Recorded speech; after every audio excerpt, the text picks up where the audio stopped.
د کلام نه مخکې وی چې دا ستا د تورو سترګو دا باڼه چوکیداران دي، دا ستا د تورو سترګو دا باڼه چوکیداران دي او قدرت پې لګولي څه پاخه چوکیداران دي. او یو څو خوږې خبرې خو د مینې راته وکړه، یو څو خوږې خبرې خو د مینې راته وکړه، جانانه که ولاړ دی څه په خوله چوکیداران دي.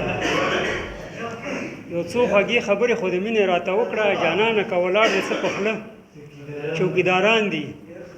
او دا علم پکې نشته که د خاورې واک د بل دی، دا علم پکې نشته که د خاورې واک د بل دی. په هر ځای کې چې ګورم پښتانه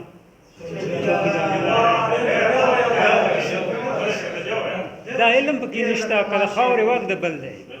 په هر ځای کې چې ګورم پښتانه چوکیداران دي.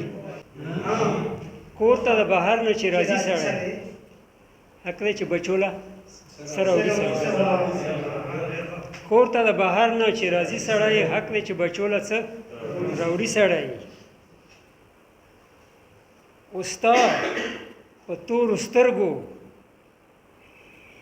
ستا په مړو کتو باندې خمري سړی، ستا په مړو کتو باندې خمري سړی. او خدای ګو چې تر ګوره رسوي سړی،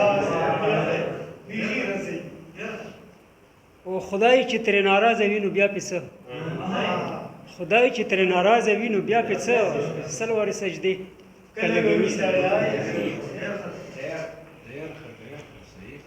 او حق دی چې بچو له څه همت وکړي، حق دی چې بچو له څه همت وکړي. مونږ چې کله وکړي څه به یې.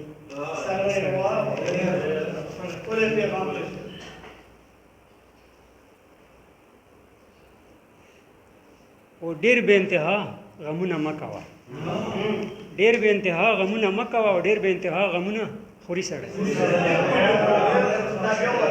ډېر بې انتها غمونه مه کوه او ډېر بې انتها غمونه خوري سړی.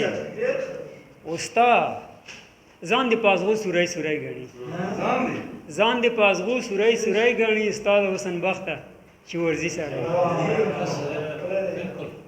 او دومره خبرلوسه ژبه ستا ده چې دومره خبرلوسه ژبه ستا ده چې تا به ملامت نه کړي قاضي سړی.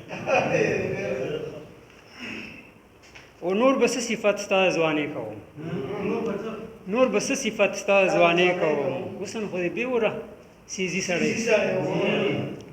او د مکتي شعر دی چې زه واحد د ښکلو سره نه ځمه، زه واحد د ښکلو سره نه ځمه، دا په نیمه لاره کې